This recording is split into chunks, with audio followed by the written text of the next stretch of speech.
listening to the Heritage Film Club podcast show. It's three lads chatting about a movie that one of them forced the others to watch. If you're looking for an in-depth analysis of your favourite movies, boy, have you come to the wrong place. My fancy British accent is as smart as this show will ever sound. These guys barely know what they're talking about. It's time to sit back, relax and enjoy. Welcome to the club. Now here are your hosts, Mike, Brian and Clayton. Oh no, I was going to say that because, with the COVID, how you're saying your COVID beard was coming in fine, I just had my beard trimmed today because I got a haircut. Because I was like, you know what, it's been too long without a haircut because of COVID. So I was like, I got to get a haircut. Did you have another man trim your beard? Yeah, man.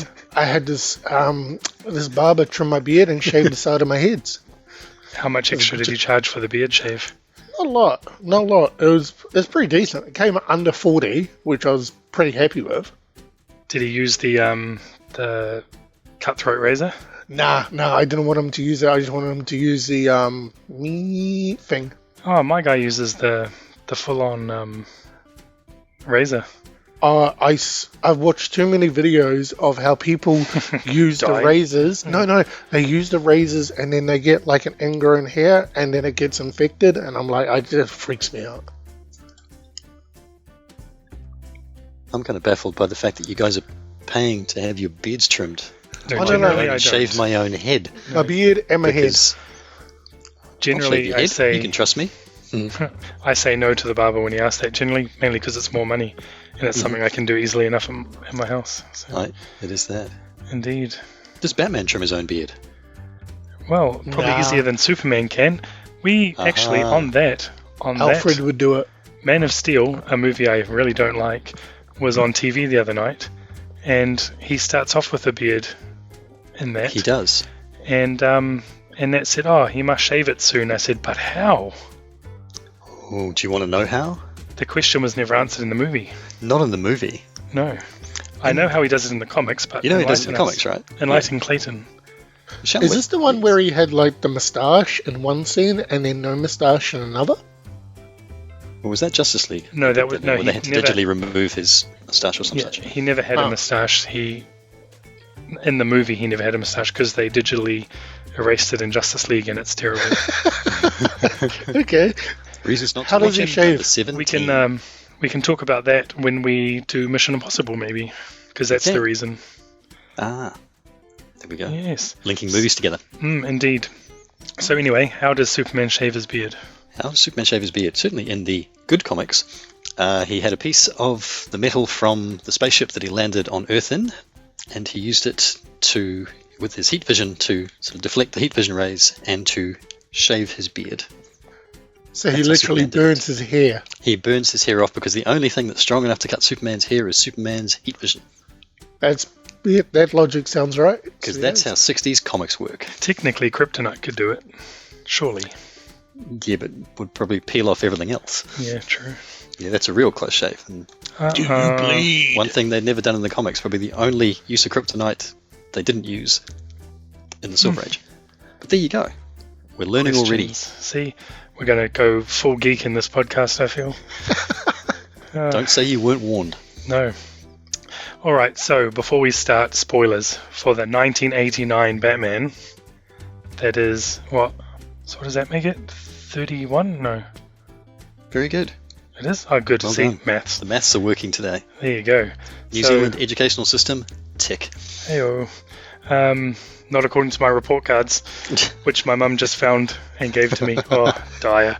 Anyway, yes, so spoilers ahead for the 1989 Batman, which everybody has seen because it was a phenomenon. And I haven't. Except for Clayton, but is that a surprise to anyone at this point? We're however many episodes in, 7, I think. Maths? I don't know. 7? No one's surprised. But you've seen it now, right? Yeah. Hopefully. Otherwise it's going to be a really interesting podcast. Yeah. No, I did watch it. I did watch it. And I'm extremely interested to hear what you've got to say about it, because me and Brian have probably talked about this movie in the past off and on. So this is going to be quite good. So with that, welcome to the Batcave. Welcome to episode 7 of the Heritage Film Club. Holy podcast, Batman. we're going to talk about Batman 89. Let's start off with the tidbits. That's what I'm going to call it now, because we don't do a summary. Everyone knows Batman. So, the tidbits. Directed by Tim Burton, who before this had only done 2 movies, which were Pee-wee's Big Adventure and Beetlejuice.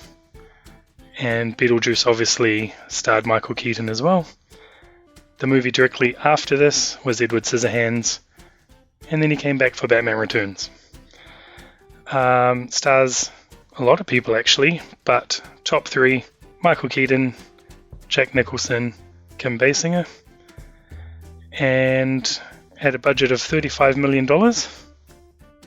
Box office, $411.6 million. Wow. Damn. Yeah. So that's not Avengers Endgame money, but what is? But for 1989, that's Avengers Endgame money. That is massive. Mm. Wow, you got me there already.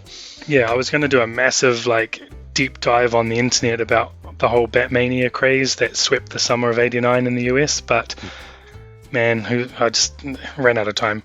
But needless to say, it was massive, because I think they sold something like $750 million in merchandise before the movie came out. Hey, question. Mm-hmm. Because I went into this as per the last podcast, thinking that this was the actual first Batman movie, but you said that there was another Batman movie. We'll count this as the first one, but go on. When was the other Batman movie? Was it like 10 years prior, or 70s? Must have been. It was Batman while the, 69. So while the TV series was still on, and TV series it was 66 and then 3 seasons. So Batman 66. yeah, That's right. late so 60s. this is like a whole new generation of people being caught up in Batman, yeah? Yeah. Okay. Oh yeah. So the whole thing with this movie was they wanted to steer very, very, very far away from the campy, cartoony Adam West Batman, which is why they went, for the time, dark and gritty with this movie. But we can talk about that as well. That thought came to mind while I was watching it too. Oh, did it ever? We'll come Same back as to me. that. Yes, we will come back to that. All right, so Rotten Tomatoes. Put your guesses in. Critics or audience higher? It's a tough one, actually. I think over time, critics. I think That's interesting, because I thought this would have been easily audience, because it's Batman. Now, over time. Okay. Yeah, I wonder how many people go back to it. I wonder. But yeah, I'm going to say critics. Okay, the correct answer is audience, but critics gave it 71, audience 84. So it's quite a decent margin too. Yeah. Some high scores too. And this movie even won an Oscar. For what? Yeah, thought you'd say that. Well, what the acting? Not the acting, although Jack Nicholson's pretty good. Score? It won an Oscar for Best Art Direction, Set Decoration. Mm-hmm. And it's the first Batman movie to win an Oscar, because I think one of the Christopher Nolan one did too, and I think it won 2, probably the Heath Ledger one. Heath Ledger. Obviously he won an Oscar, so it must have been that one. And it was probably another one of these sort of, forget what they call them, technical? Technical Oscars, is it? Yeah. Is that the, yeah. I think it is. Again, we don't know what we're talking about. We say it every week. There you go. All right, so quick round table. I'm not going to do predictions. I just want to hear. Clayton, did you like it, yes or no? No, it was a piece of shit. Oh, we'll come back to that. All right. No, I did not like it. Okay, Brian? And we're away. Yeah, we are. I enjoyed the watch, but I think it's a poor movie. Okay. I think it is fine. It hasn't aged well. So, yeah, I do like it though.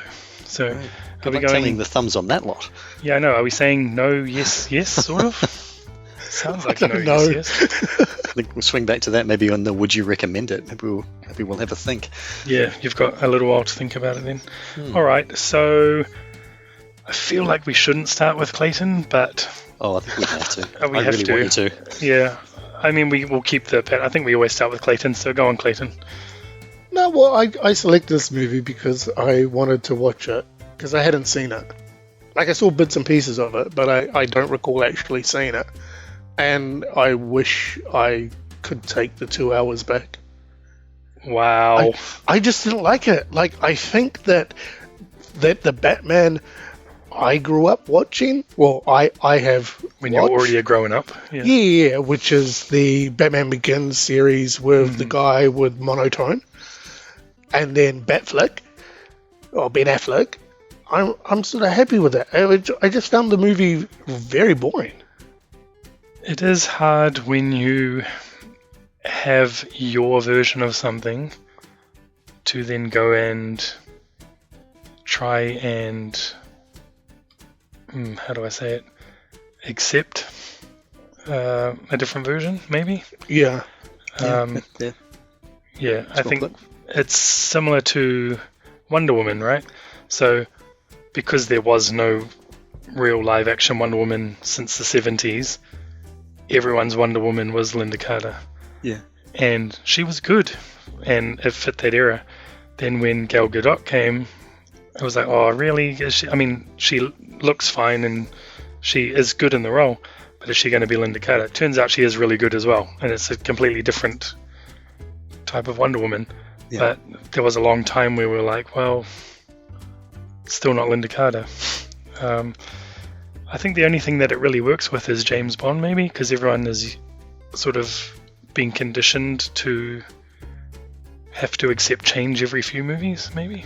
Yeah, I think it's easier to go forwards than backwards too on something like that. You know, it's sort of, you know, easy to, because maybe the movies get more sophisticated the further along you go, or the stories get better, or whatever that might be. Maybe up to a point, you know, not Man of Steel, clearly. But and then it's difficult to go back and go, well, how do we get from there to here? Like watching it, I can get the hype, like I get it, right? But with what I've seen already, yeah, you're spot on. It was just too hard to go back and watch this because I'm like, I want more action, I want more everything, and you're just giving me this movie that's not what I was expecting or am used to in relation to Batman. I thought when watching it, it's very talky. Yes. After the initial bit at the start with Batman. But then I thought Batman Begins is extremely sans Batman for a long time, much longer than this Batman. True. Not as bad as original Hulk. Ang Lee, I mean. You know, it's not Hulk for an age, but anyway. That's like the Batman and Robin of... I don't like that movie. Yeah, let's never do that one. What Hulk movie? The Eric Bana Hulk, the one where he looks like Shrek. Before Edward Norton. Yeah, exactly. Yep. So, yeah, I can get that. Also, this is pre-CGI too. So, did that factor into your dislike? Maybe even the CGI on when they're putting the Batmobile out and he pushes the button and the big thing goes over the car, and I'm like, yeah. No, I don't think that's CGI. I don't think there is any CGI. I think there's bits that look like it, but I think it's animated. What, that whole part where the shell goes over the car is not CGI? Or stop motion or something. I don't think it's... Because I really think CGI only started creeping into movies in the early 90s. But I could be wrong. Again, we don't know everything. But it's certainly not for real, but no, yeah, I think you're right. It's somewhere in the middle there.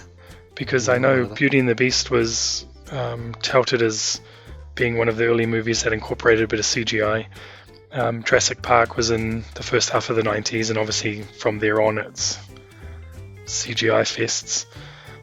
But I don't think it was, because there's a scene at the very beginning of this Batman, the very beginning, where the non-Waynes walk into an alleyway and get mugged. And it zooms up to the rooftop, and you see like the shadow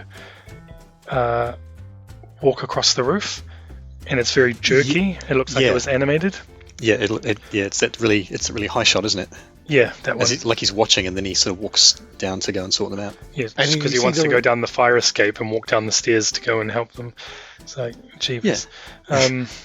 And there was another part later in the movie that looked really crudely animated as well. So I'm pretty sure there's no CGI in this movie, or not that sort of CGI. But feel free to hit us up on Instagram or Twitter and tell me I'm wrong. But I'm pretty sure I'm safe. But did that factor in, do you think? Like, was it because it looked too old or something? I don't know. I just felt like it just bored me.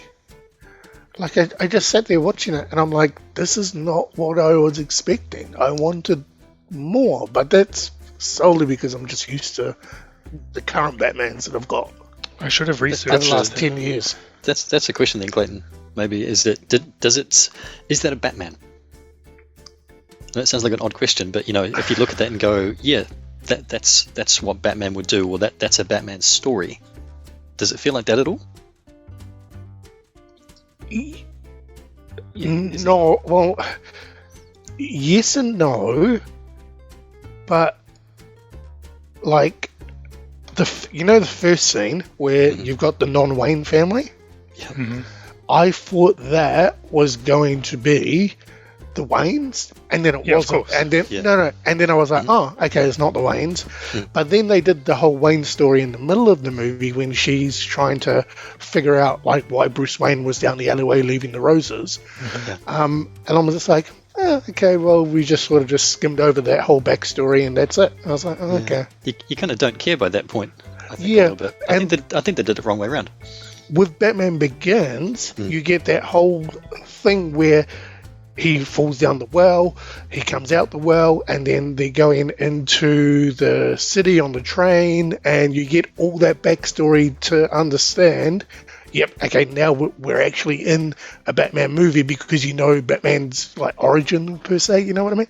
And when I first watched Batman Begins, which I love, and I think it's the best of the trilogy, but when he did that thing where he fell down the well and all the bats came, I was like, oh, that's a bit too much. Like, you're trying to force the bat thing.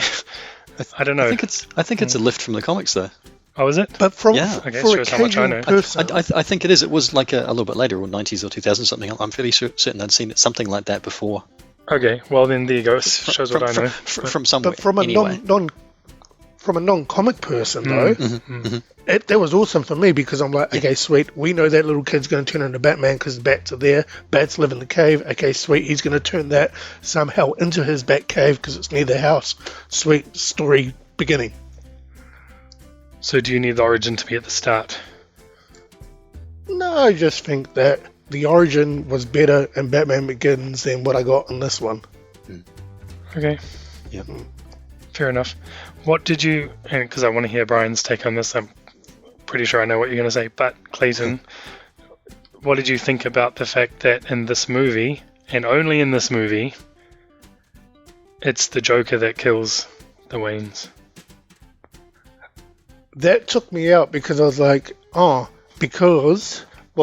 two things with that, and also they knew the Joker's name. I thought nobody knew the Joker's name.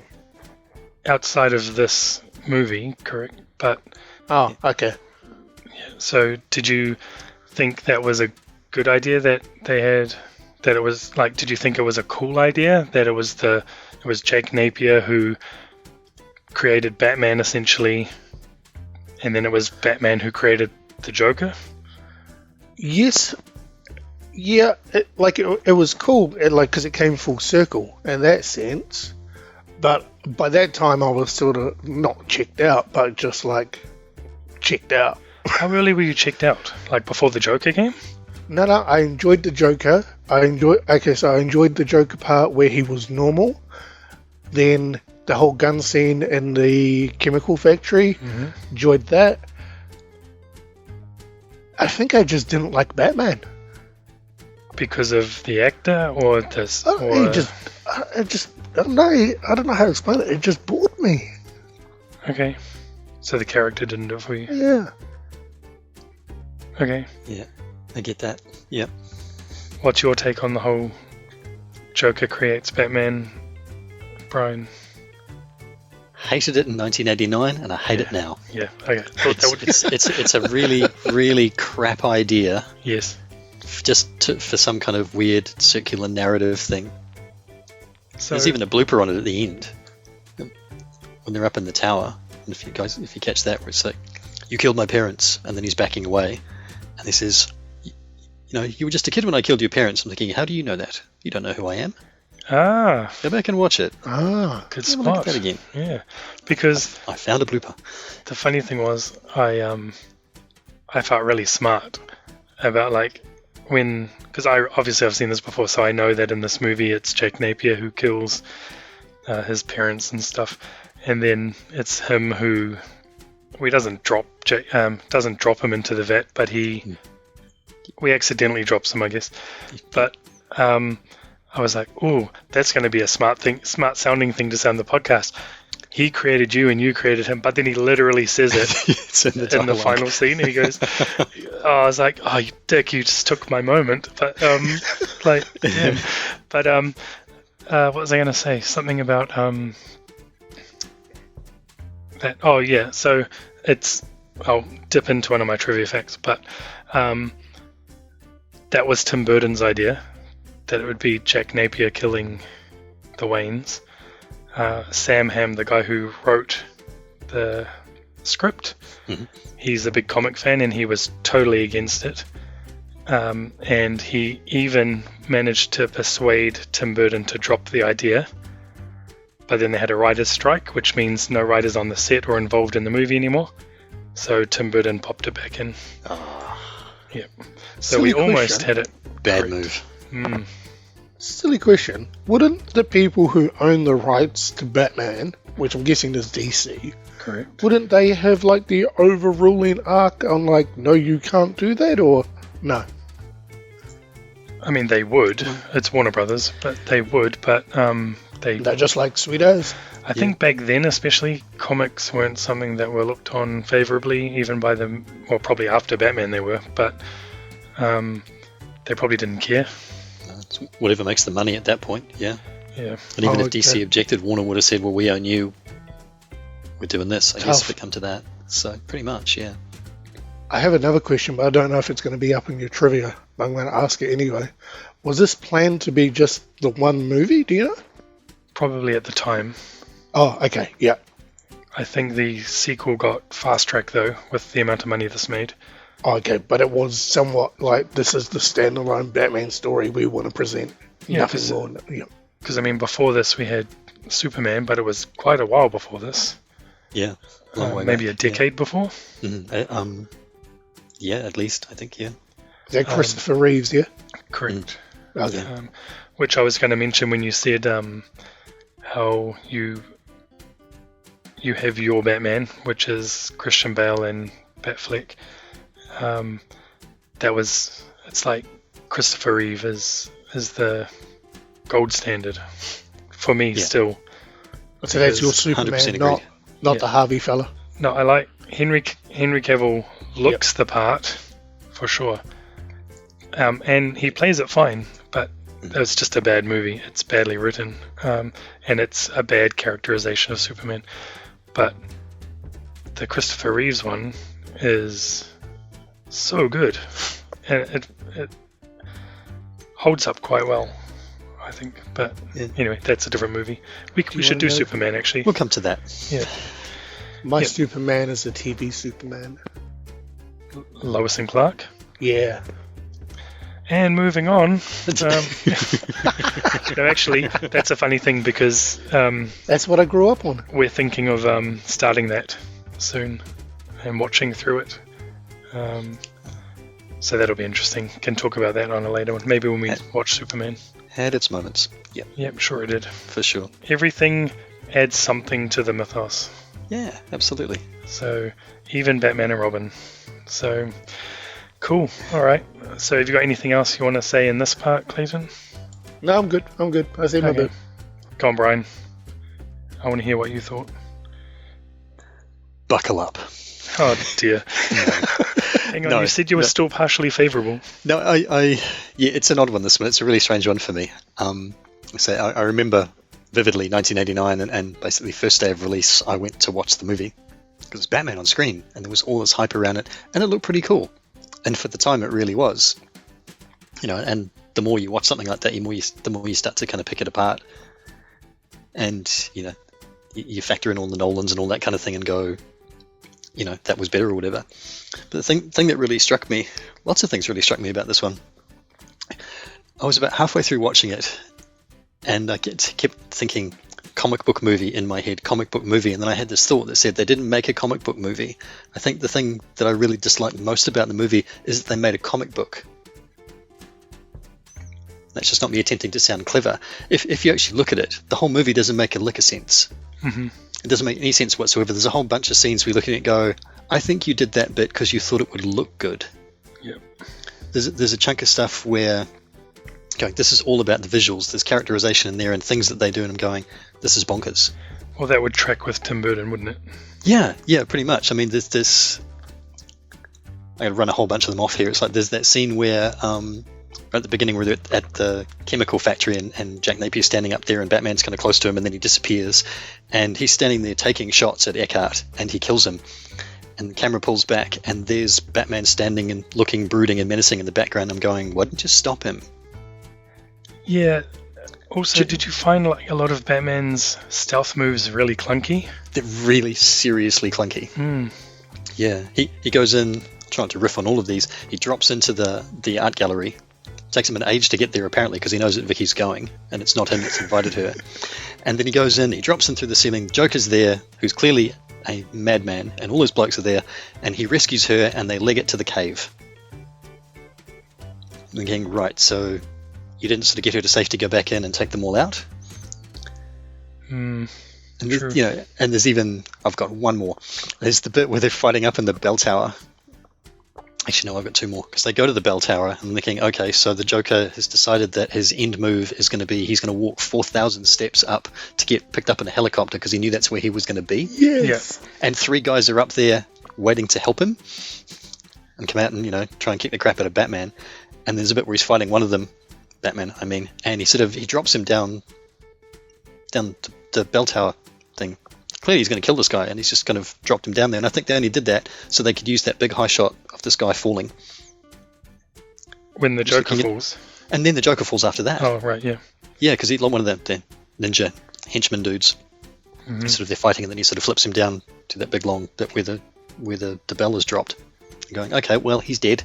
Might as well have shot him. And there's just all these really weird little choices, and I think it was almost like a whole bunch of little scenes put together because they looked good, and then they kind of string a story together with it. Do you know also, did it just seem like painful to you that Batman was walking up the stairs to follow the Joker? Like, yes. Man. Yeah, you've got all these toys and all this really cool gear, and okay, I'm just going to open those comfortable bat boots, because that's a long way up. He bloody uses that grappling hook enough all the other times. Every damn thing, for everything else. Get up there first. You're literally, and then there's that scene where Joker and Vicky Vale are quite far up, and Joker drops her shoe down. Yeah. For us to show us how high he is. How high it is. Yeah. And then Batman sees it fall past him a long time after it's dropped. I'm like, you are way behind. Yeah. I know you've had a bit of, actually, had he crashed his plane or something? He crashed, he took that gun out, he shot the Batwing thing down. Yeah, and it's just like, okay, can I talk about that as well? So, I know this has been talked about before, but why Batman is anti-guns? So, it's bad enough the Batmobile has a machine gun, but it does in the Affleck one as well. Yeah. And also, when he shoots that factory door off, in the Batmobile, when he's driving through into, I think is that into the chemical plant? Into the chemical factory, yeah. And then he drops all the bombs, and hopefully those guys got out. Yeah, but also, that machine gun cuts a perfect square into that door. It does. Like, it's ridiculous.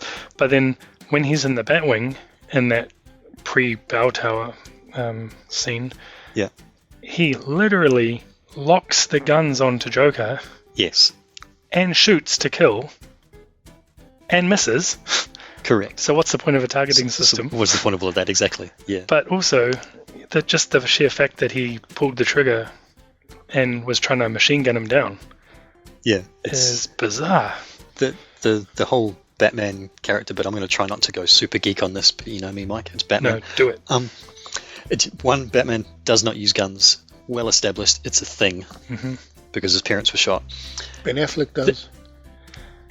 I think it's Prove more my acceptable point. in a Snyder movie. Oh, Yeah, okay. well, you know, more explosions. More explosions means better movie. Duh. And then even the whole Bruce Wayne characterization, it's, you know, he's wandering around the place looking lost a lot of the time. There's at the bit at City Hall, there's shooting going on around him, and he's walking around like he's in a daze. And even when he's in the manor, it's not like it's that whole fake Bruce Wayne's a playboy act so that people won't suspect he's Batman. When he's on his own, they've got him wandering around like he's just not with it. And the whole point of Batman is, you know, physically trained, honed, total focus on all of this, you know, sharpest mind on the planet kind of thing. I'm going, this guy's a bit of a dip. And then he puts the suit on. Also, as much as I don't actually mind Michael Keaton's Bruce Wayne, it is what it is, and it's fine. He's fun. He's actually quite enjoyable. I agree. I like him in it. It's just the characterization I have a problem with. Yeah, and my biggest problem with it, and especially because they prefaced the fact that he's so famous when what's his name, Knox? Knox, the reporter, when he says to Vicky Vale, Commissioner Gordon's going to be at Bruce Wayne's gala tonight, but I'm not invited, and shares the invites, and he's like, oh my gosh, that's awesome, whatever. Then they get there, and no one seems to know who Bruce Wayne is. Yeah. It's like, you're the most famous dude in the city. Richest man in Gotham. Nobody knows your face. Yeah. No wonder you can be Batman. Take the mask off, doesn't matter. No one knows who you are. Oh, it was bizarre. Like, she's a photographer for big time news outlets, and she goes to the gala and literally talks to him, says, I'm looking for Bruce Wayne. It's like, come on, dude. Really? It's like, man. Plus the fact that nobody apparently knows that his parents were murdered. They have to go and dig in the archives and find this out. Yep, even Knox, who's an actual reporter, not just a photographer, doesn't know who he is. Correct, yeah. It is bizarre. There's all sorts of weird little choices in there. Like I say, it just felt very comic book to me. And you know, I'm a fan of comic books, but if you were going to just make kind of chuck a story out and do 22 pages, I think this is what you would do. So, because it's more fun to draw. Well, Tim Burton was a Disney artist for a little while. There you go. That's my random. That's my first rant about this movie anyway. So, and I still enjoyed it. Yeah, I still enjoy it. I think it's still a fun movie. It's a fun watch. Yeah. It doesn't hurt that I watched all four of them and I watched them in reverse order. That's what I wanted to ask you. Did you actually? I know because you told me you would watch Batman and Robin, but then I never followed up and checked if you had seen the other ones. I did. So I've got a have you ever seen the rest of them? You seem to have seen like the Arnold Schwarzenegger Mr. Freeze and Yeah, didn't you say last week, Clayton, you've seen the Mr. Freeze one? Yeah, I've seen the Mr. Freeze one because it's got the Robin in there too. Did you like that movie? Yeah, because it's got Arnold Schwarzenegger. Okay. All right. So I've got a question for you, Brian. I think I almost heard your heart break a little, Mike. Yeah. Well, Arnold is fun. It's a ridiculous portrayal of that character. Yes. But he's the probably shining light of that movie. But Arnie's fun. Yeah. Give you that. And because of movies like Commando and all of his 80s action movies with one-liners, sort of doesn't matter as much. No. But anyway, bad movie. My question to you, since you watched all four. Yes. Is Batman Returns better than Batman? No. I think it'd be more enjoyable for Clayton, though. Yeah, absolutely agreed. That in parts Batman Returns makes even less sense. Definitely. And there's some cool moments in that, and then my favourite scene out of all four movies is in that one. Is in Batman Returns, was Catwoman and Penguin and all that. Yep. But I was actually wondering that. I was thinking, Batman Returns is going to be the better one. And as I watch them, they get significantly better in reverse order, obviously. Yes. Because, 3 and 4. But, yeah, it was just a disappointing watch of four movies in the end. So did it actually feel good to watch Batman then? Or has that skewed your perception? I was looking forward. By the time I'd got through certainly the first two, or the last two, depending on how you look at it, I was really looking forward to getting to the others. And then having watched Batman Returns and being a little disappointed in it not being as good as I remembered it being, I was looking forward to watching Batman. Okay. Do you think your favourable thoughts on Batman are because you watched those other three and didn't like them? Quite possibly so. Okay. Yeah, I deliberately tried not to do the Nolan comparison, the Batman Begins and Dark Knight and all of that. Yeah, which we will get to at some point. We will, absolutely. Yeah. Because, if I'm not mistaken, of those three, Batman Begins is your favourite? Absolutely. Yeah, same as me. Yeah, very much so. So, partly for the reason that Clayton said, in that it's an origin story. But it's really an origin story. And it's really an origin story, and it's probably of all the DC movies I think so far, it's genuinely, maybe not Superman, it's a proper origin story. And you kind of get it, why he does it. Yeah, it's certainly a better origin than Man of Steel, because that's so long-winded and ridiculous. Yes, and it has all sorts of nonsense in it. So Even Amy Adams' redeeming feature. Even that character annoys me in that movie. I know, yeah. But the Christopher Reeves one does the origin quite well, and for the right amount of time, and also sets up the sequel immediately. Mm-hmm. This Batman Begins obviously is 80% origin, probably even more. Yeah, pretty well. Yeah.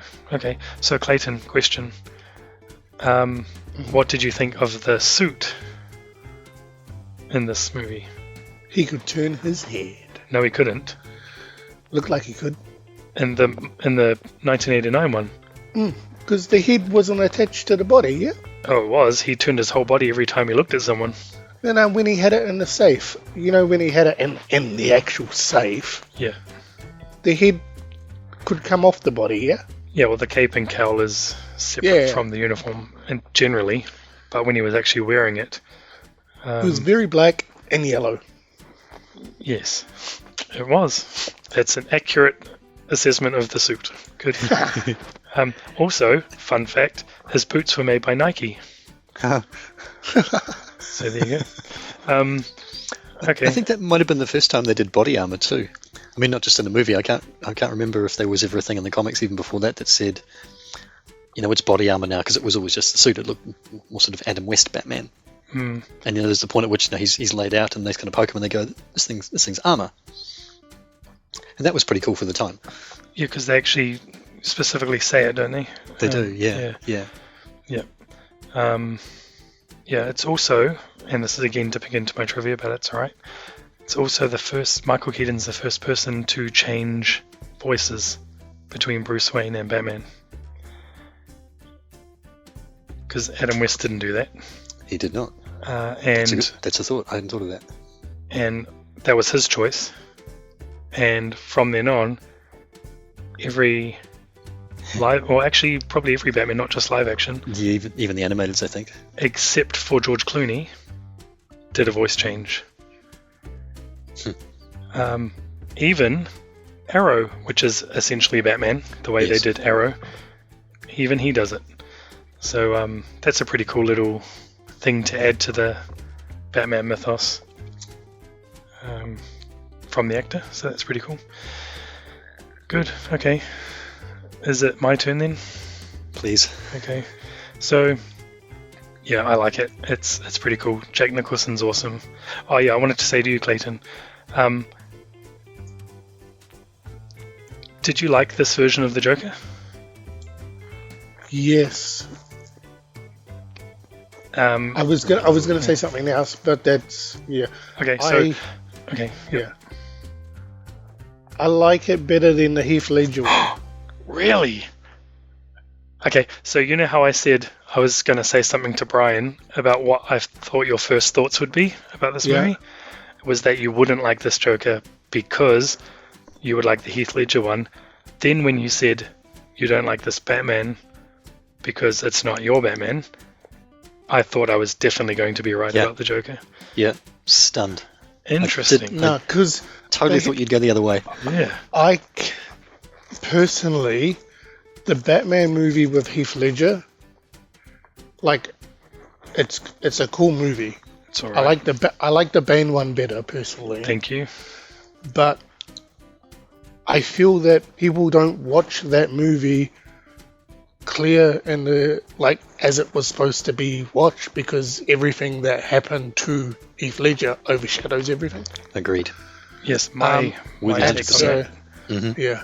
My take on that movie is that it's only popular because Heath Ledger died, and it's not actually that good a movie. I mean, it's a good movie. It's not the best of the trilogy. And Heath Ledger is very cool in it, and I really like his Joker. But I don't think that movie is as good as people say. No, I think you're right. When I think of the Joker, and like this is pre Heath Ledger, like Jack Nicholson is what is somewhat portrayed in the cartoon version of Batman. Does that make sense? It does, but I don't agree. Yeah. More than Heath Ledger. Oh yeah. Heath Ledger is just like crazy dude. Yeah. Yeah, Like in my mind, like if you were to compare like the two of them side by side in comparison to what is portrayed in the cartoon Batman. Well, I'll just put out there, the best Joker is the animated Joker from voiced by Mark Hamill, good man, Luke Skywalker. completely. That Are you for real? Yeah, oh yeah, I'd argue that one all day. That even just for the Joker laugh, it's perfect. 100%. Yeah, 100% is the best Joker. Yeah, But if we're But talking Luke about Skywalker was the Joker in the cartoon version. correct, Oh, Yeah. crazy. yeah. see, someone See, learns something every day. Sometimes we do. Hmm. The thing with the Joker on this, for me anyway, I'm not a fan of the way that Jack Nicholson's Joker, how it comes out. I think it's like, back to the comics again, it's like there was a whole period of time where he started off being, well, a murderer and a criminal, and then he gets kind of clowny in the 50s and 60s, because that was kind of what you did in the 50s and 60s. The Dick Sprang stuff. Yeah, the Sprang stuff, exactly, the giant penny era. Mm-hmm. And then you get to the Denny O'Neil and the Neil Adams, and you go Joker's Five-Way Revenge, and he becomes a murderer again at that point. And he's kind of a little clowny, but he's someone who'll kill people for fun. Which is more like Heath Ledger's one. Yeah, exactly, and it's almost like there's two types of Joker, and Heath Ledger's one is the psychopath almost for no reason end of it, and it's good that they don't tell you why. I love that fact. And they also don't no give origin him for the Joker, right? Exactly. Yeah. You don't. It's like when they did it for Wolverine and ruined the character kind of thing for mine. Cesar Romero, because it's on TV and it was campy, clown. Yes, and then there's bits he where was great too. Great for the time. It's just standout villain for the old TV series. And I think with Jack Nicholson, it's kind of there's bits where he's kind of being the psychopath, and then he starts to almost cluck like a chicken and weird dances and weird noises, and I'm going, it feels like he's just trying to mesh the two of them together and not really doing either. Yep. And it kind of lost me, that part of him, looking at going, I'm not quite sure how much of this he's making up on the spot. Well, which seemed odd. I thought multiple times watching this movie that, man, he chews the scenery hard. Yeah. And I was thinking, a lot of the things he does, he makes these little clucks or giggles or dances or whatever. I was like, that's Jack Nicholson, man. Like, the dude from One Flew Over the Cuckoo's Nest and, Easy Rider and all of this stuff. And it's just like, it's bizarre to me. Like, I don't know. A lot of things in this movie are clearly bizarre to me. But I just thought it was a really, really weird take on it. And whether it's Tim Burton just go nuts. And he took him literally. I feel like it might have been Nicholson. Is he like this in other movies as well? No, not really. Well, I haven't seen his mannerisms. He's an amazing actor, Jack Nicholson, and sometimes he's seriously intense. And there's The Shining, and look at all things like that. If you say there's Easy Rider and One Flew Over the Cuckoo's Nest, and it's nice to have range, I suppose, but that was really quite a strange choice. He was clearly allowed to do what he wanted. Pretty well. And it looks like he did. You're Jack Nicholson, right? So. Well, that's the thing. He's definitely the biggest star in this movie at the time. I'd forgotten that Jack Palance was in it, and that was I. a nice surprise. It was really cool, and I remember him now. Yes, and this is something I was going to ask you. And I've got a theory about why it is what I'm going to ask you. So, clearly, what was the lieutenant's name? The crooked cop? Oh, Eckhart. Eckhart, yeah. Yeah. So clearly, he is not in personality, but looks. He's Harvey Bullock. He's Harvey Bullock.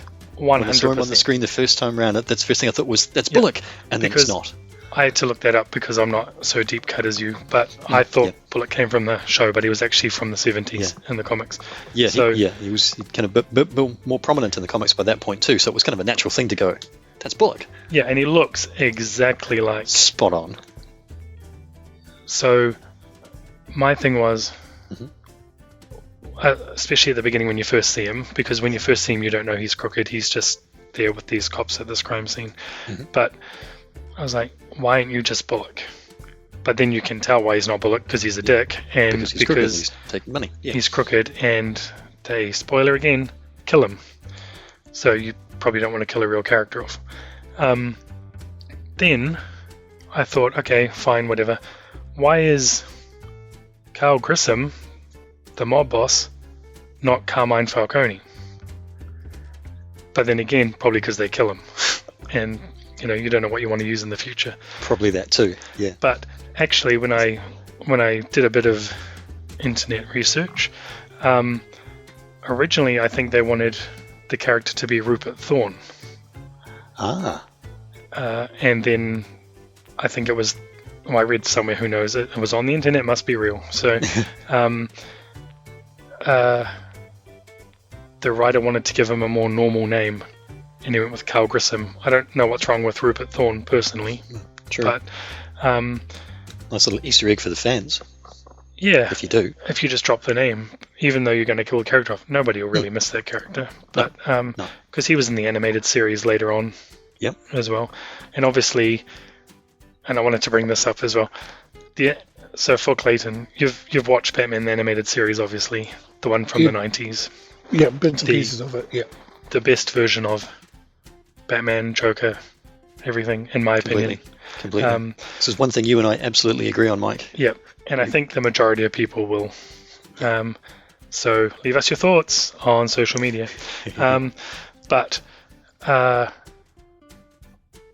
so that animated series is heavily based on the tone of this and Batman Returns. That's a fact. And I think that's even why the Penguin has...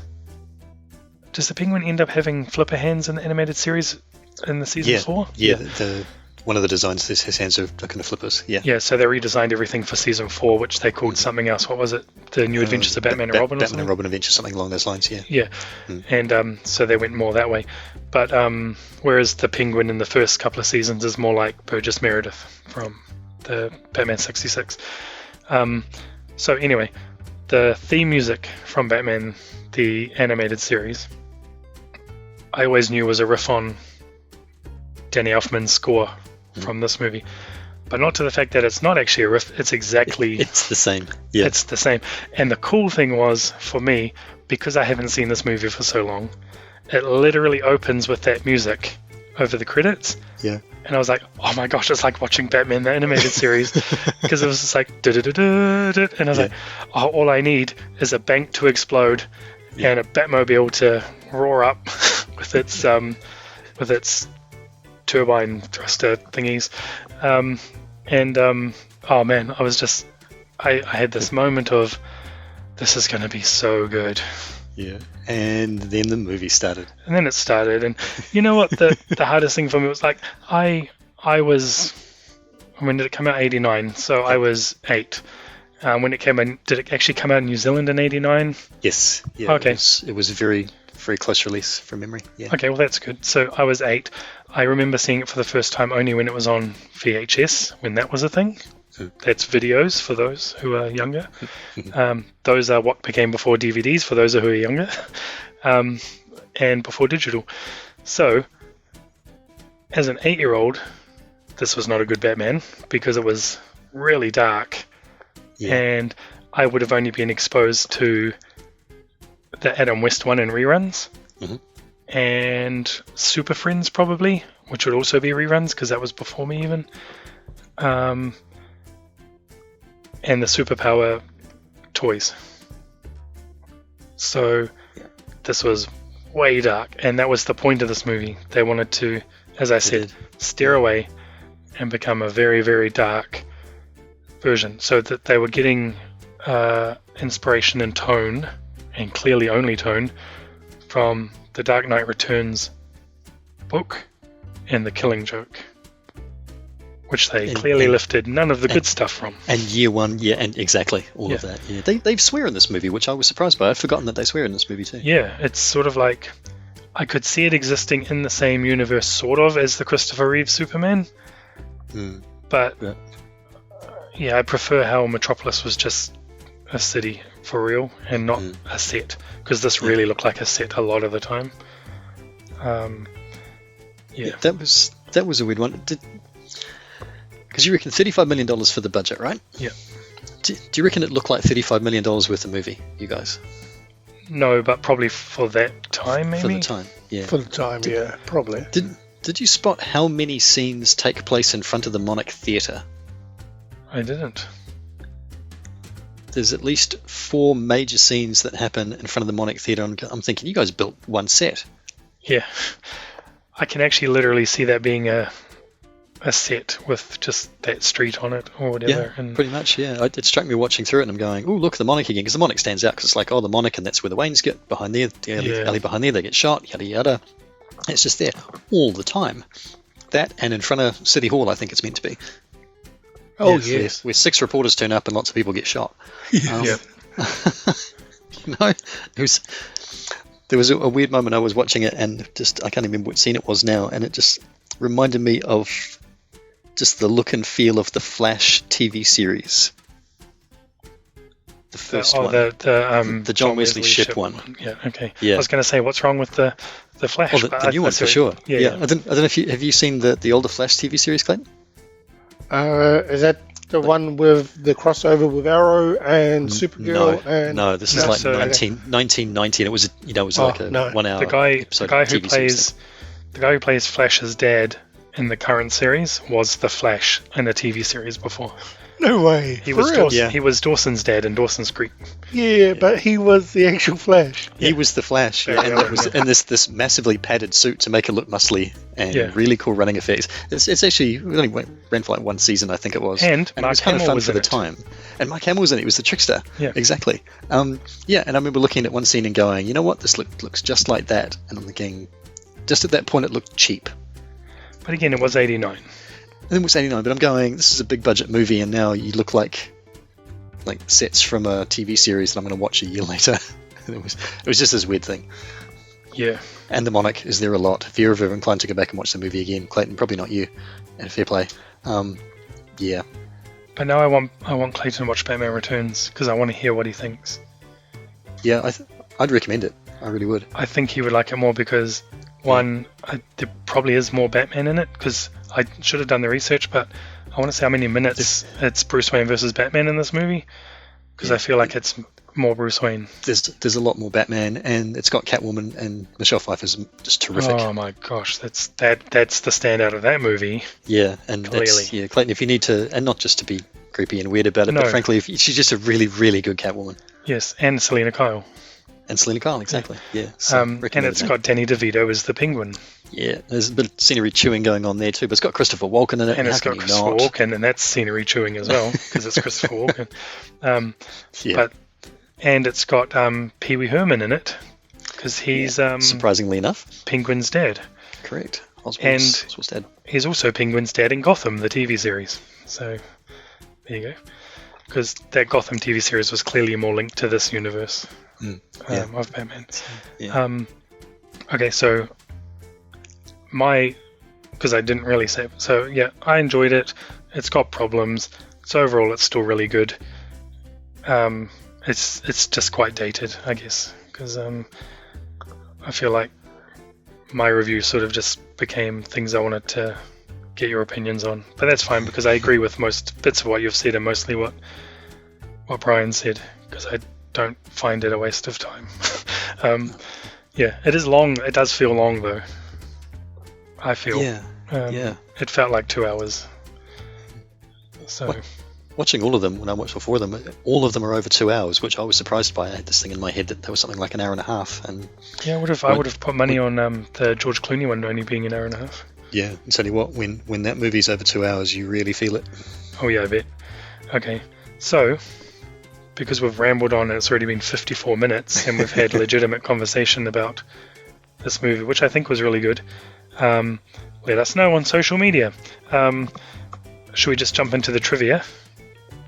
And we'll go from there. Great. Then we can see what's next. So here we go. Here's the facts. Okay, so lots of trivia for this movie, but I tried to pare it down a bit. So when we get to the alternative casting, I'm going to give you just probably one for each person, because it was hard to corroborate rumors about casting, and the ones I picked I think are the most interesting ones anyway. So anyway, before we get there, so Jack Nicholson was nominated for a Golden Globe for Best Actor in a Comedy or Musical, which this was neither. Intentionally. It's like when Matt Damon was nominated or possibly won for The Martian in the same category. Again, not a comedy or musical. It's like we've just got to give him something bizarre. Again, I'm using that word a lot in this podcast. He was also nominated for a BAFTA and has said The Joker is one of his favourite roles. There was some story that he liked his performance so much that he was playing that movie at least once a week at his house. So here you go. Anyway, he received Jack Nicholson. I don't know if he still holds the record, but for a long time, if not still, held the record for biggest payday for a single role for this movie. So for the role, he got paid $6 million, which was high, but he's ended up making somewhere around $60 million off this movie. Ooh. Which the record is highest earnings for a single movie for an actor. But that's because in his contract, he got a cut of the gross, a cut of the sequels, and which he's not even in, and a cut of the merchandise, which would have been huge. So that's $60 million in 90s money, which is around somewhere like $100 million with inflation. So he did that good. Is a clever move. Was it? That's like George Lucas. The merchandising went off. It was ridiculous. It really kicked that kind of thing off. It was something that really jump-started that. Yep. Isn't that how George Lucas made his money off Star Wars? Because he negotiated that he'd get the merchandising. Ah, really? Money. I'm pretty sure. Which I guess wasn't a thing in '77. That's I wouldn't be surprised. Yeah, good on him. Especially when no one thought that movie was actually going to be anything. Anyway, we digress. We'll talk about that one on another one. So anyway, Michael Keaton, when he was wearing the suit, couldn't hear anything. He was completely blocked. But he used that to channel his claustrophobia and bring it out in the character, apparently. Now, this is, we talked about before how he added the dual voice to the Batman mythos that's been carried on. Even Kevin Conroy in Batman Animated does it, and he does it very well. The other thing he added, and it's been used in a lot of movies since then as well, is the line at the beginning of the movie, "I'm Batman." He ad-libbed that line because in the script, when the guy says, "Who are you?" he says, "I am the Knight," meaning the actual Knight and obviously the Dark Knight. And if you read the graphic novelization, that was an awkward way to say it, of this movie, which is based on the script by Sam Hamm, in the comic he says, "I am the Knight." Seriously? Yep. I never knew he ad-libbed that. That's brilliant. No, so he did "I'm Batman," and then I think pretty much everyone else has done it since then as well. Yep. So Billy D. Williams, who we haven't actually talked about, and I should have mentioned him when I said the top actors in this movie, Lando Calrissian, is Harvey Dent. Now, Clayton, I was going to ask you, that Harvey Dent was going to be Two-Face, right? Yeah, and I had a question about this too, but Go on. continue with your question. No, that was my question. Oh, I knew he was going to be Two-Face, but in the comic, is he African American or is he white? He's white. Oh, okay. So that leads to my question, mainly to Brian, because I don't know, and maybe you do, but maybe you don't. Is this the first time they've race swapped a character? Because I know they did it in Daredevil with Kingpin. I believe so. Yeah. Yeah. Yeah. I can't think of another. And they did it in Man of Steel with in Perry comic White. book movies with Perry White. Yeah, with comic book movies, that's the first one I can think of where they changed either the race or the gender of a character. Yeah. Yeah, and I think in the new Batman movie, Jeffrey Wright plays Commissioner Gordon, so he's also black. Right. Yeah. Okay, so anyway, he took the role of Harvey Dent because he had the expectation he would later appear, if there were going to be sequels, as Two-Face. So props because he knew that, first of all. Yeah. But also because he was pretty good as Harvey Do your Dent. homework. It was actually even in his contract that the role be reserved for him if it were to come up in a later movie, which it actually did, as Brian painfully knows because he watched all of them. So in Batman Forever, which is the third one, the first non-Michael Keaton one, Warner Brothers just liked Tommy Lee Jones better, and so they brought out Billy D. Williams' contract. But Bad move. Billy D. Williams went on to voice Two-Face in Lego Batman. So sort of a nice little, I don't know if that was the directors going, it'd be cool to redeem it a bit. Or Here's a nod. Yeah. because I can't believe that was a Warner Brothers move. Right. I think he could have been a great Two-Face. Yeah, totally. Tommy Lee Jones never really did it for me in that role. But anyway, it was the highest grossing movie in the US of 1989. That's not surprising. But worldwide, it was only second. Now, I would say any guesses of what could have beaten it, but obviously then you'd have to know every movie that came out in 89. Do you have a guess? No clue. Okay. I'm surprised it wasn't top ranking, to be fair. Yeah. So globally, the highest grossing movie of the year was Indiana Jones and the Last Crusade. But in the US, it was Batman. This film was released on the same year as Batman's 50th anniversary. I'm sure that was not by mistake. It was... Oh, we said it was Tim Burton's idea already to have Jack Napier kill the Waynes. Clayton, I was going to ask you before, did you ever know the joke? Okay, this will sound painful to Brian, but the question is, did you know the Joker's origin before you saw this movie? The extent of what I knew was that he got thrown into a vat of chemicals. Okay, so that's because of this movie. That was never a thing, unless... Oh, it wasn't? No, correct. Yeah, he was the Red Hood, Yes. and then fell into the chemicals, became Joker. Sort of after the fact, he just starts off as being the Joker, and then they kind of retconned it in. But it was prior to that, yeah. He was the Red Hood. Not But the one you're thinking it's before the movie though, yeah. No, not the one I'm thinking of. Not the Red Hood you're thinking of. Oh, okay. No, but they did the Red Hood in Gotham, I think. And Killing Joke Yeah, for that. yeah. That may be origin in Killing Joke. It's yeah. But was it before retconned that. after this movie? No. Oh, so the vat of acid has been in... Yeah. Oh, it's in the it's Killing kind Joke. of- Yeah, it's- you just said that. Yeah. Yeah, but even before that, 60s or 70s, I think there was a thing where they kind of did a partial. He starts off and he comes in, and Batman #1, he's the Joker, and just straight off being the Joker. And then, as they did back then, they'd sort of shoehorn some kind of an origin in there, and they did the whole Red Hood, leader of a criminal gang thing, falls into the vat of chemicals / acid, comes out, Joker. Still nobody knows what his name is, sort of thing. That was I think 50s, 60s. But officially, there's no definitive official origin, right? No. No. Okay, unless good. they've done one recently, but there never has been one, which is as it should be. Yeah, But I think most people know this origin, and probably because of this movie. because of this movie. Yeah, it was never, not kind of widely known. Definitely. It's always been bizarre to me how the chemicals stain his skin white, but his hair green. I'm no Yeah. scientist. It's just weird. Oh, no. Yeah. Yeah, anyway, moving on.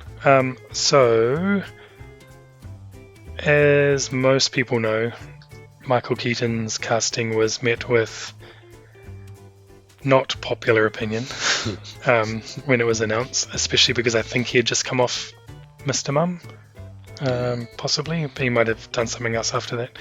But nobody was very happy, to the point where 50,000 protest letters were sent to Warner Brothers. 50,000 people wrote something because there was no internet. Yeah. Um, Can't buy That's publicity awesome. like that, you know. That's gold. yeah. Even Bob Kane questioned, not that we care because we have our opinions about Bob Kane, the creator of co-creator of Batman. Cute.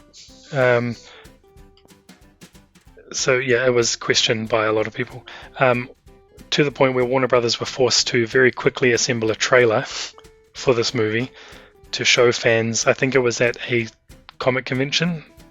I don't think Comic-Con was around then, was it? So just something. And to try and quell the affairs. But it became a very hot bootleg item, getting a copy of that trailer. So 50,000 people wrote in, Yeah. and Warner Brothers were just like, you know what? Screw you all. But then see, now with the advent of social media, you've got people deriding the casting of Ben Affleck, you've got people deriding the casting of Hugh Jackman as Wolverine, and you've got people deriding the casting of Heath Ledger as the Joker, and pretty much every James Bond pick.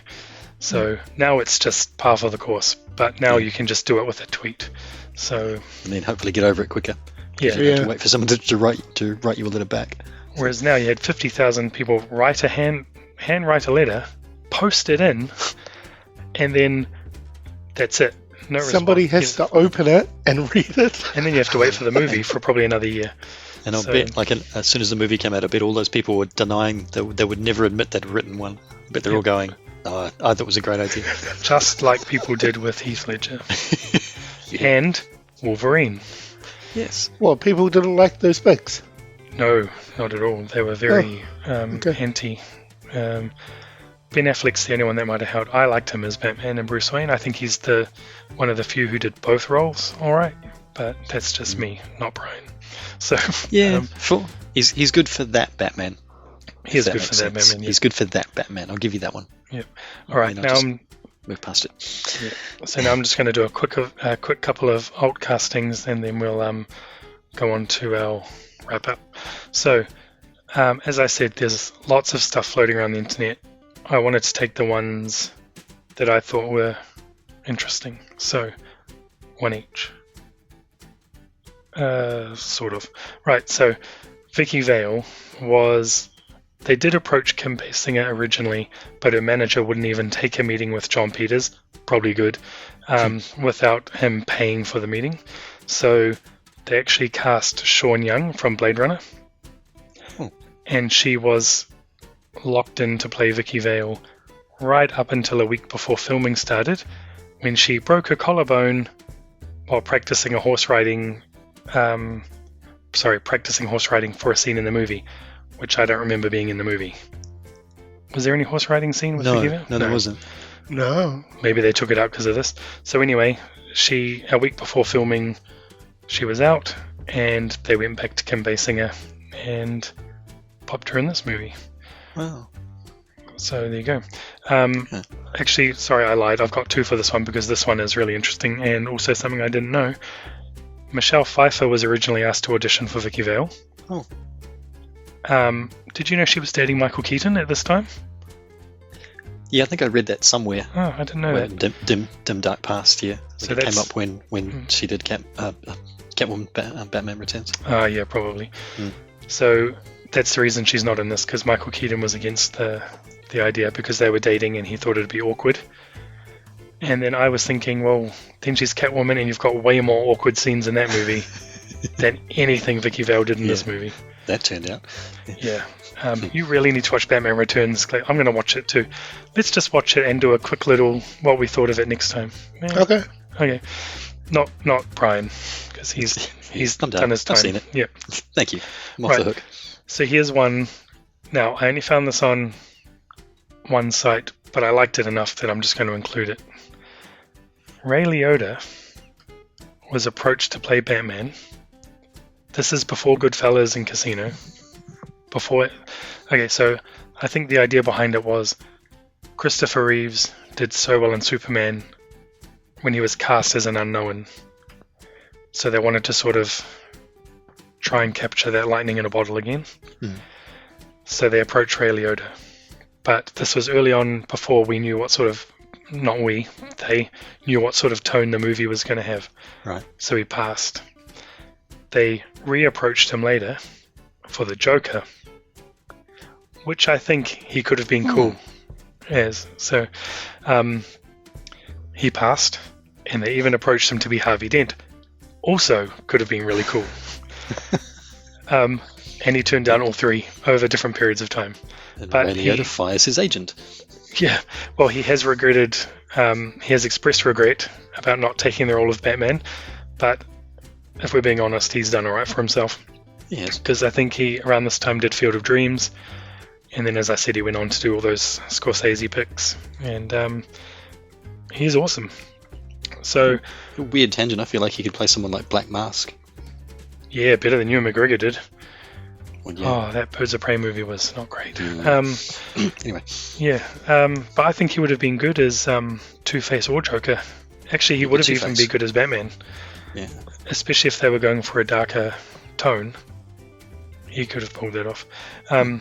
Right, so now, here's sort of an annoying one, but also kind of cool. Robin Williams was offered the role of Joker when Jack Nicholson hesitated on taking the role. So he even accepted the role, and then the studio went to Jack Nicholson and said, if you don't take it, Robin Williams is going to take it, even though he'd already accepted. So Jack Nicholson took the role, and they released Robin Williams. So then obviously Robin Williams was pissed because he was used as bait to sign Nicholson. He was never actually their choice.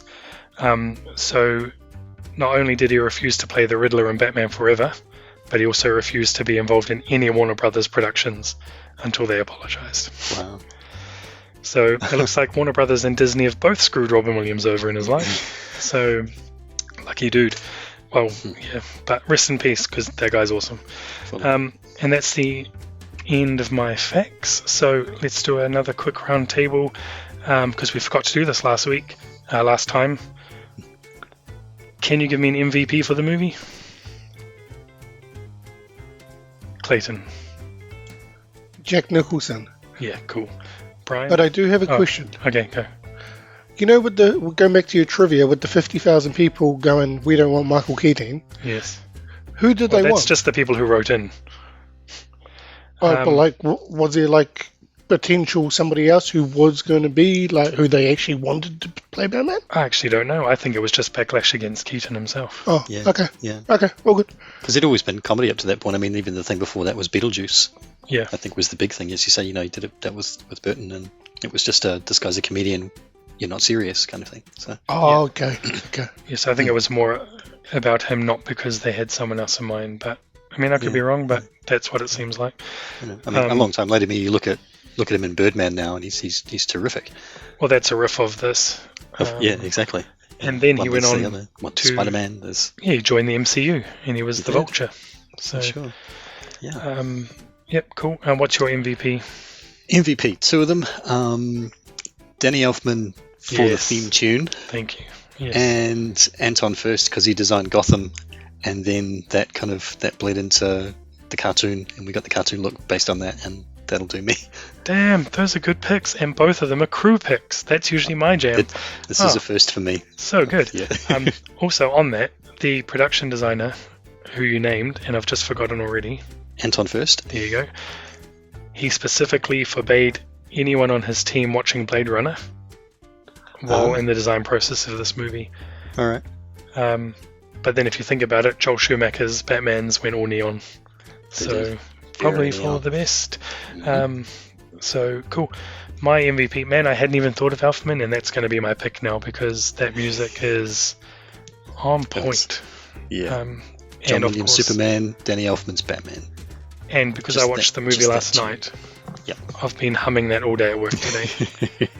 But probably because I've been thinking about Batman animated. So yeah, my pick's going to be Danny Elfman. For actors though, Jack Nicholson, because as much as he chews the scenery, I do actually quite like him in this movie. Or we could say Bob the Goon. I forgot he dies, so there you go. Anyway, cool. So does anyone have a favourite scene? Because I found that quite hard. I couldn't. I thought about it during the week and I couldn't think of one. If I'm honest with you, nothing really stands out, and I go, that was my favourite bit. Batman Returns, yes. Batman, no. Yeah, I feel like that would be an easier movie to pick a favourite scene from as well. But There's some cool stuff in it.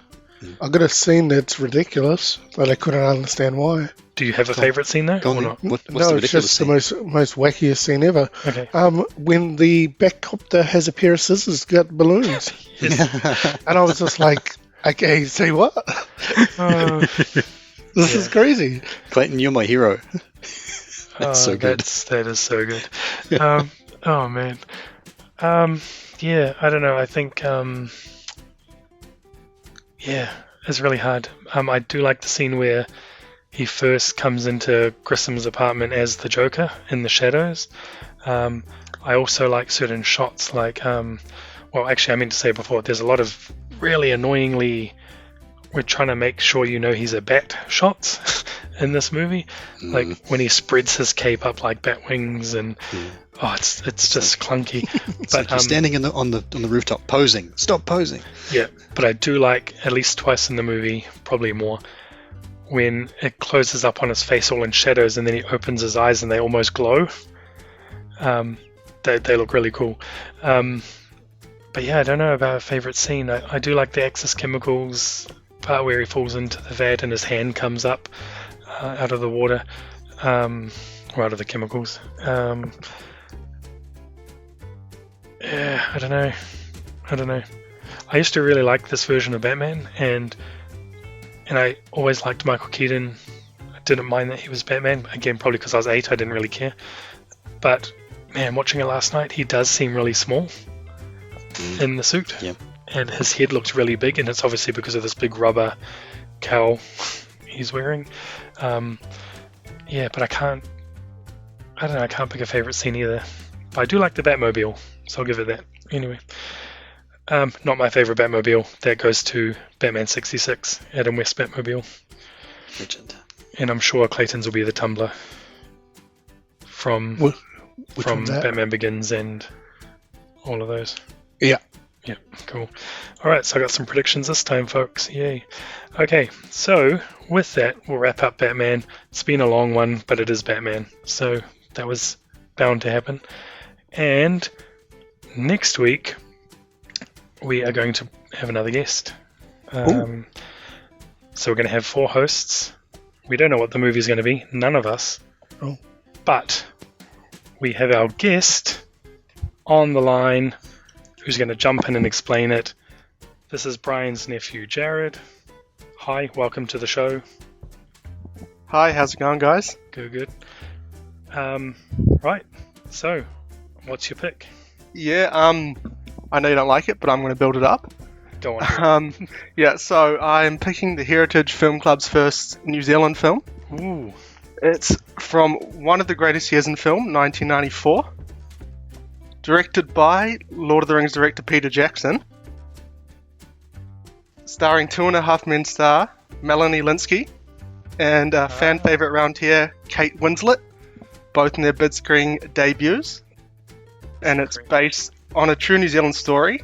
And it is Heavenly Creatures. nice, good pick. Yeah. Very Great good build-up. pick. Good pick. Very good build-up. So, actually, another quick round table, because that's what we do here. Who's seen it before? I have. I have not. Oh, interesting. I haven't. It's a Kate Winslet I've not seen. Yeah, that's interesting. And Jared, you've obviously... Yes, I have seen Yeah, it. okay. Cool. That is a great pick. And while we're on the topic of Kate Winslet, let's pick up from 2-3 episodes ago, where someone was supposed to come back with what Marvel character she should be. I think it was Brian. Someone was supposed to ask me a couple yeah. back Oh, yeah, what that was my me. pick was. Yeah. Because I have an answer for it, but it's a recast, not a new character. I have to remember what it was that I'd picked, because I'd put some thought into that. This is possibly going to be something of a letdown. I thought someone like Madame Hydra would be really interesting. Or if you were going to go really odd, and you were going to do, say, the Shi'ar from X-Men, you would do maybe Lilandra. But who I thought she would be really good as, there's Moira McTaggart, who Rose Byrne played, I think, in the latest versions of the X-Men. But there's an old X-Men story called it's Proteus, Mutant X, and her son is a mutant. And she's sort of one of the most powerful mutants ever, and she's a scientist on Mu Island, which is a sort of a refuge kind of thing for mutants. And I thought she would be someone who would be perfect to play that kind of character. I think she'd be great with the whole intensity of it, being the mum of a mutant. And so I was going to go with Moira McTaggart. That is not a bad pick. Do you think she's too old, though? No. Okay. Kate can do anything. Fair enough. My pick, I'm just trying to remember the character's name, because I'm going to get it wrong, and I'm going to call it something from DC or something by accident. Is it the Supreme Intelligence? No. Yeah. It is? Oh, yeah. Yes. From Captain Marvel, the one that Annette Bening played. Mm-hmm. I think she would have been cool in that role. Yeah. Probably a bit, maybe similar to who she was in, what's that trilogy that never finished? Divergent? Oh, Divergent. Divergent, yeah. She was in that, eh? She was, yes. Yeah. So I think it's maybe a bit similar to that, but I think that role she could have owned. So, yeah. Now we get to see Kate from 1994. Yes, a very young Kate Winslet and a very young Melanie Lynskey, who unfortunately is best remembered from 2.5 Men now. But good, and a very early Peter Jackson movie. So, and a non-horror one too. So good pick. Yeah, and thank you. Welcome to the club. And excited. Good. We are excited to talk about Heavenly Creatures next week. I'm very interested to see what Clayton thinks, because he surprises me with this sort of thing. And pretty confident Brian might like this one as well. So let's see. So we will be back in 2 weeks, as always, with another episode. In the meantime, we have an Instagram at Heritage Film Pod, which I've been a bit slack with updating, but follow us anyway. We do updates of the podcast, and when I get more disposable time, I'll continue to update movie and TV news. And we're on Twitter, which is possibly even less maintained than the Instagram, at Heritage Film Pod. I'm really selling these. We have a Gmail. You can send us your comments about Batman 89 or Heavenly Creatures at heritagefilmpod@gmail.com. And have I covered everything? Yes. You can leave us a voice. Oh yeah, we're on Facebook. Man, I keep forgetting. Yeah, Facebook, because we added that last. So at Heritage Film Pod. No, I think it's the Heritage Film Club on that one. See, I don't even know, but you'll find it. Just type in Heritage Film Club in Facebook. And if you want to leave us a voice message, go to anchor.fm/Heritage Film Pod and leave us a voice message. It's free. You can just record it off your phone. And if you want, we can throw your comments into the show. So, we'll see you all again in 2 weeks. Until then, go watch Heavenly Creatures and come back and listen to us. Subscribe for free wherever you get your podcasts. And we'll see you in 2 weeks. Same bat time, same bat channel.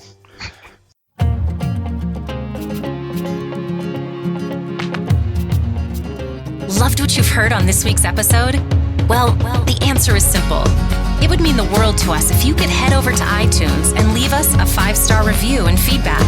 Spreading the word really is the best way to grow our podcast and achieve even greater things. Thank you. That's the end. Thanks for listening.